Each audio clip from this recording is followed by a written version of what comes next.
Assalamualaikum warahmatullahi wabarakatuh. Perkenalkan, nama saya Harum Tarfakinan Satriani, saya dari SMA Negeri 3 Samarinda. Saya ingin menceritakan hasil resensi saya yang diambil dari buku ini, berjudul Si Agung Alexander. Untuk identitas buku ini, judul buku ini ialah Seri Pemikiran Si Agung Alexander. Penulisnya ialah Sahrul Mauludi. Penerbitnya ialah PT Elex Media, Komputindo, dan PT Kompas Gramedia. Tahun terbitnya ialah 2025 di Yogyakarta. Jumlah halaman buku ini sendiri ialah 176 halaman dengan genre sejarah dan biografi. Dimensi buku ini 180 mm dan 130 mm. ISBN buku ini ialah 978623006830. Harga buku ini Rp80.000. Pertama, pendahuluan dari buku ini. Sejarah selalu menyimpan nama-nama besar, dan salah satunya adalah Alexander Agung. Dalam usia yang belum 33 tahun, ia sudah berhasil memperluas wilayah kekuasaan dari Yunani, Persia, Mesir, hingga sebagian India. Ia tidak hanya dikenal sebagai penakluk yang gagah berani, tetapi juga sebagai tokoh yang meninggalkan jejak budaya dan pengetahuan yang masih terasa hingga berabad-abad kemudian. Buku Si Agung Alexander karya Sahrul Mauludi mencoba merangkum kisah hidup tokoh ini dengan cara yang sederhana. Penulis menggunakan bahasa populer sehingga ceritanya dapat dipahami dengan mudah oleh pelajar maupun pembaca umum yang baru mengenal sejarah Alexander.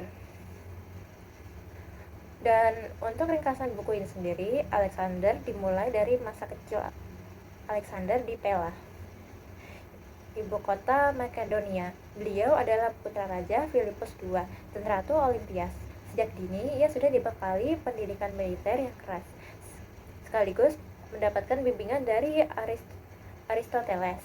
Dari gurunya ini, Alexander belajar filsafat, logika, etika, hingga ilmu pengetahuan yang kelak menjadikannya pemimpin dengan pemikiran yang luas dan wawasan yang melampaui usianya.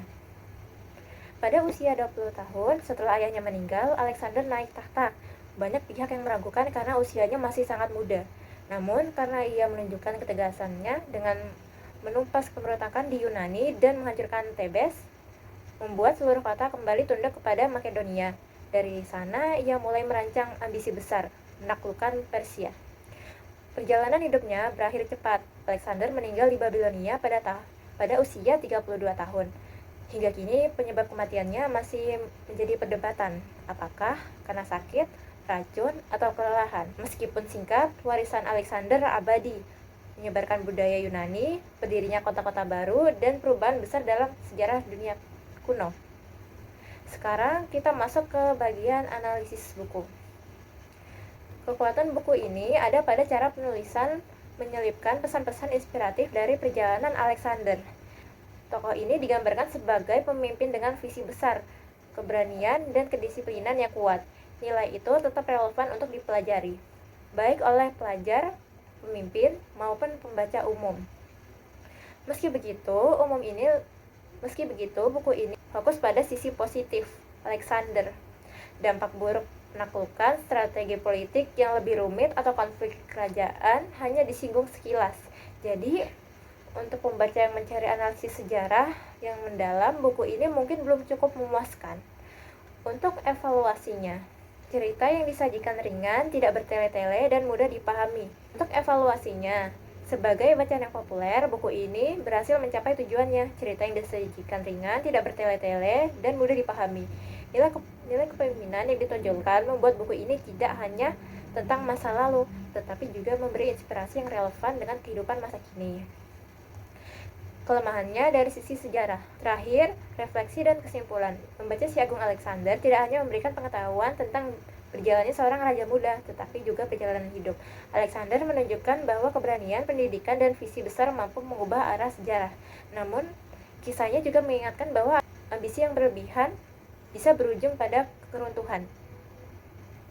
Bagi pelajar maupun pembaca umum, buku ini memberikan dorongan untuk berani bermimpi, bekerja keras, dan menghadapi tantangan. Namun juga penting untuk menyadari batas kemampuan dan menjaga keseimbangan hidup.